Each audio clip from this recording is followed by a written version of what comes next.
Tired of your money being stuck in different apps? Let's get that Venmo Cash working for you in your Fidelity account. First, open your Fidelity app and tap the transfers icon, usually located at the bottom of your screen. Next, head over to your Venmo app, tap the three horizontal lines or the profile icon typically found in the top corner of your screen to access the menu. In the Venmo menu, select Settings, then tap on Bank and Cards. This is where you'll link your Fidelity account. Tap Add a bank or card, then choose bank. You'll likely be given the option to link instantly or manually. Searching for Fidelity is usually the easiest way to ensure a swift, secure link.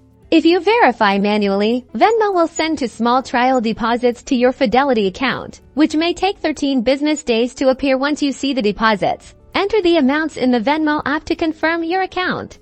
Now, back in your Fidelity app, begin a transfer and select Venmo as the source of funds. Enter the amount you want to transfer. And that's it. After a few business days, your funds will arrive in your Fidelity account, ready for investing. If you encounter any issues, double-check that your account information is accurate and reach out to Venmo or Fidelity support for assistance. Now go forth and grow your wealth.